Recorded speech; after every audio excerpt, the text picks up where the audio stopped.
मेरा नाम डॉक्टर नेहा गुप्ता है। मैं मेडिवर्ल्ड फर्टिलिटी नई दिल्ली से हूँ। आज हम बात करेंगे आईवीएफ के कॉस्ट के बारे में। तो हमारे पास पहले बहुत रिक्वेस्ट आई थी जिसमें पेशेंट्स का ये पूछना था कि मैम आईवीएफ में जो कॉस्ट आती है वो किस चीज़ की आती है। देखिए, आईवीएफ टेस्ट ट्यूब बेबी को बोलते हैं। अगर हम टेस्ट ट्यूब बेबी का इलाज कर रहे हैं तो उसमें हमें गोनाडोट्रोपिन इंजेक्शंस लगाने की ज़रूरत पड़ती है, जिसके लिए हम एग ग्रोथ कराते हैं। तो आपका हम किस प्रकार का आईवीएफ कर रहे हैं, क्या हम नॉर्मल आईवीएफ कर रहे हैं या हम मिनी आईवीएफ कर रहे हैं या नेचुरल आईवीएफ कर रहे हैं, इस बात पर डिपेंड करता है कि हमारी आईवीएफ की कॉस्ट कितनी आती है।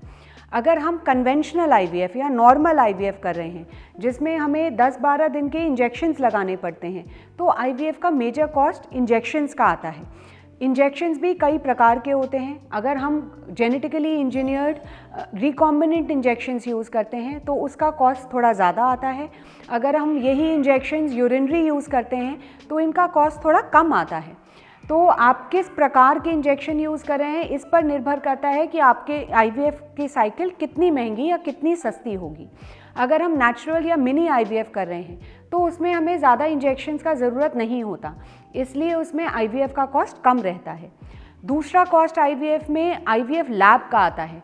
जब हम अंडा शरीर से निकालते हैं तो बेहोशी वाले डॉक्टर की ज़रूरत पड़ती है, जो एनेस्थेटिस्ट जिनको बोला जाता है। तो एनेस्थीसिया के डॉक्टर और एनेस्थीसिया के ड्रग्स, इनका खर्चा आता है। जो डॉक्टर आपका आईवीएफ कर रहे हैं उनकी जो भी फीस होती है उसका खर्चा होता है। इसके अलावा जिस लैब में हम बच्चा बना रहे हैं उसमें जो हम मीडिया डिस्पोजेबल्स यूज़ कर रहे हैं, ये सारा मीडिया डिस्पोजेबल्स इम्पोर्टेड होता है। Highly it is very very expensive and it is to be used with lot of care। तो ये मीडिया और डिस्पोजेबल का कॉस्ट होता है। जिस लैब में हम बच्चा बनाते हैं उसमें जो इक्विपमेंट्स यूज़ होते हैं, जैसे work station, incubator, ICSI machine, आपका ये फ्रीजिंग थॉइंग सॉल्यूशंस, कंटेनर्स, इन सब का कॉस्ट होता है, जिसका वेयर टेयर और इंस्ट्रूमेंट्स मैनेजिंग का, जो भी इक्विपमेंट मैनेजमेंट का कॉस्ट होता है, ये हमारे आईवीएफ साइकिल में ऐड होता है।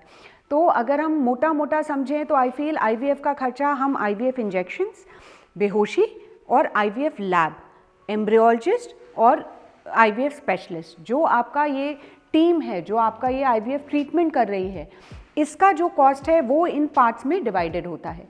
तो अगर आप आईवीएफ करा रहे हैं और आप लो कॉस्ट आईवीएफ चाहते हैं तो उसके भी बहुत ऑप्शंस हैं। अगर आप ये चाहते हैं कि आपको व्हाटएवर बेस्ट क्वालिटी गोनाडोट्रोपिन के इंजेक्शंस हैं या व्हाटएवर हम ब्लास्टोसिस्ट अगर हम ट्रांसफ़र करें, 5वें दिन का बच्चा रखें, तो उसके मीडिया का कॉस्ट एडअप हो जाता है।